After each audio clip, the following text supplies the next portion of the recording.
Someone had asked me to teach them how to finger knit, so I'm going to do it for my video.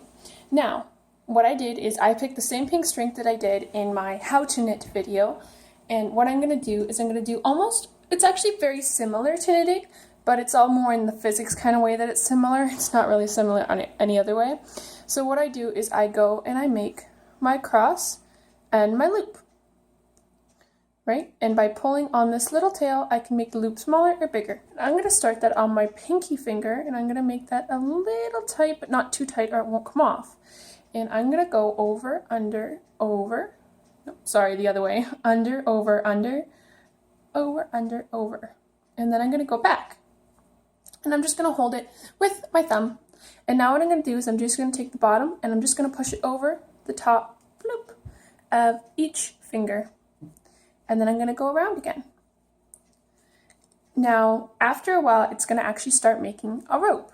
The tighter you do it, the tighter the rope will most likely be. But if you do it too tight, it will be too hard to do on your fingers, and it will actually hurt your fingers because you're pulling yarn against your skin, and you can actually end up with cuts or bruises, etc. if you're doing it too tight.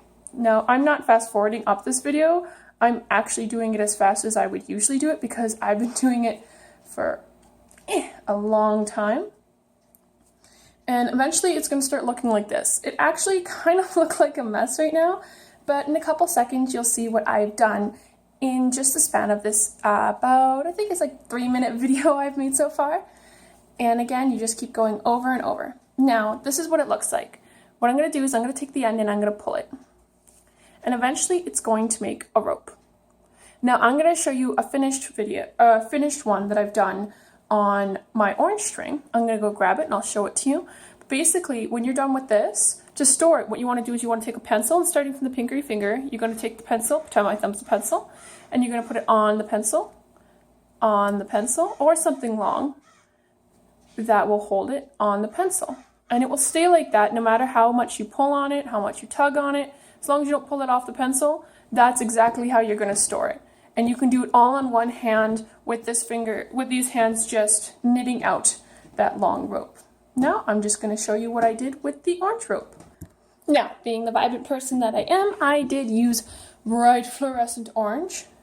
And I actually have wrapped it up. Like I said, I've been doing this for quite a while. But this is basically the rope I ended up with.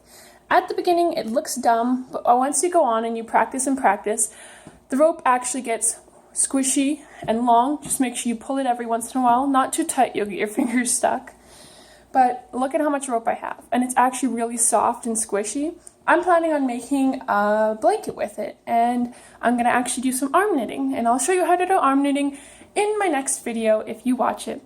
Thank you so much on learning how to finger knit though. And it was super fun to teach. And I can't wait for you guys to have another video with me. Bye!